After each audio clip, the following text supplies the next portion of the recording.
You know, we do face serious economic challenges. But here in Indiana, you've got some of the hardest workers in the world. You have thriving community colleges and universities that are training the next generation of workers. You have factories and farms that really keep this nation going and help prepare for our national defense. And when I look at this state, I don't see a rust belt. I see the potential to build a 21st century manufacturing belt, an innovation belt, an opportunity belt that will encircle our country. And your great senator and my friend Evan Bayh has been working hard every single day to make that happen.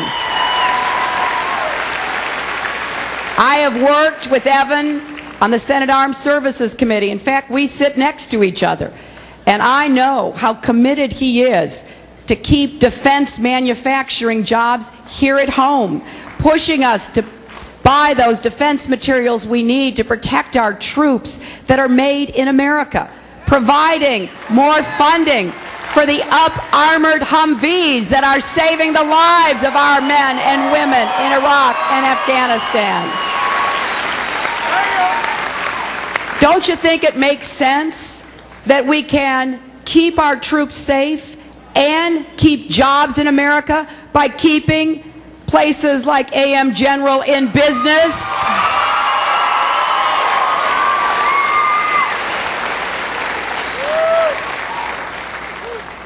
I want to introduce two of your fellow citizens, two fellow Hoosiers, because I want them to tell their stories. Because very often, somebody running for office will come and give you a great speech, then the speech is over, and then you wonder, well, what's going to happen next? You can all sit down if you want to. You've been standing, you've been a great audience, but I don't want you to get exhausted. I'm going to need you because I need your votes in the Indiana primary. We got to be energized. But I think when you're running for office, you learn more when you listen than when you talk. And I want all of us to listen to Bruce Schweitzer, who's worked at AM General for 33 years. And I want you to hear from Patty Strevenger, who, like many families here, has been struggling with lost jobs and lost health care coverage and the effects of today's housing crisis. Now, we could probably be here all day and hear from many of you because the problems in the economy are cutting across every group of people in Indiana and America. And so I want you to hear from Bruce and Patty first, and I want to invite them to come up here and tell their stories. So Bruce and Patty, if you would.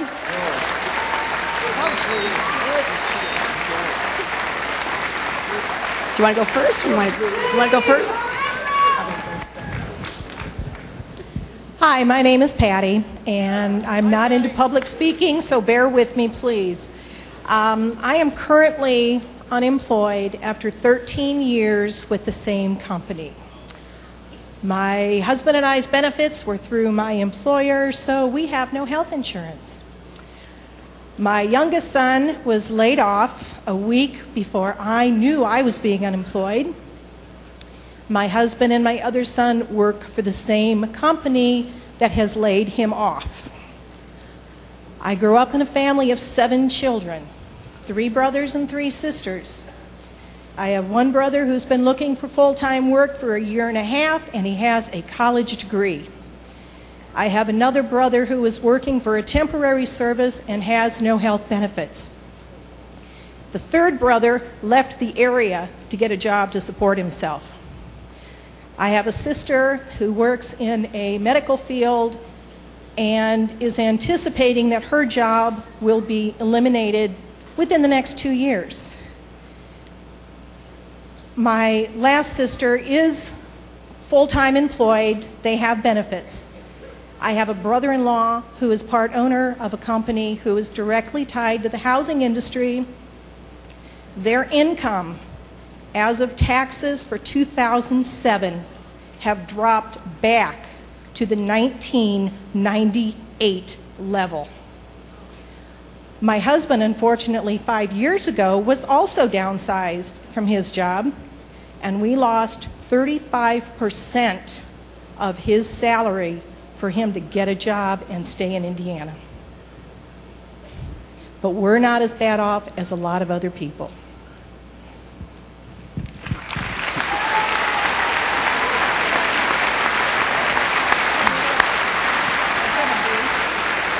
Thank you. And Hillary, I just want to say this. As a graduate of Washington High School, welcome to South Bend, Indiana.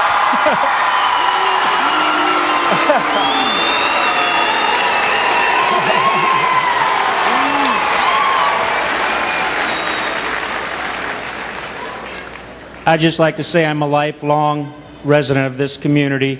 I was born and raised here. I grew up here.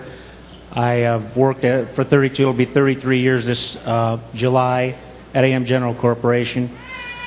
We build probably the best quality, the safest armored vehicle on the face of the earth to try to protect our troops. I've watched in this community, as I grew up in this community, I watched where you could literally walk down the street and get 2 or 3 jobs a day. We had Roach Appletons, we had ball bands here in Mishawaka. Around this whole community, we had places you could go to work.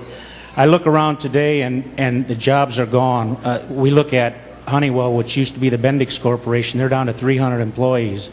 When we put out the word that we were going to hire at AM General, we had over 10,000 applications for around 700 jobs. So things are very, very tough right now in this area. And one of the things that I think bothers me is that I watch, we had a factory in Valparaiso, Indiana, and this factory built the magnets for the, and you're probably familiar with this. We had a factory over there that built the magnets for the guided missiles that we use, the smart missiles. In the first war, you've seen the videos of the missiles going down through town and hitting the factories. We had a factory in Valparaiso that built that. It was Local 622, UAW local, that built that. And a foreign consortium ended up buying that. And now the missiles, the magnets for those guided missiles are now produced in China. There's something wrong with that. I just read in the paper where Northrop has been awarded a contract for a refueling tanker that Boeing, which for years has the top quality of any aircraft builder, the best quality in the nation. And this contract was awarded to Northrop, and it's going to be part of it farmed out to Airbus, which is a French consortium. And I believe these jobs need to be, when tax dollars are spent, these jobs need to be built in the United States by American workers.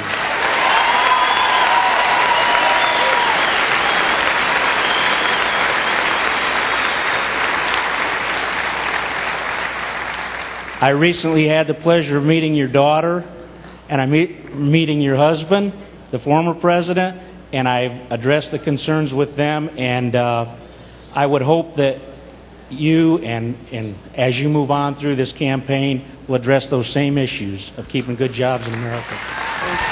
Thank you so much. Thank you, Patty. Thank you. You know, I think it's time that Patty and Bruce had a president who stood up for them and went to bat for them and fought for them, their jobs, their health care. You know, a president who would work with Senator Bayh to turn this economy around, to make sure that essential defense materials are going to be made in America. Because there are so many examples of what we have just heard. And we need a president who is ready to be the commander-in-chief of our economy as well as our military.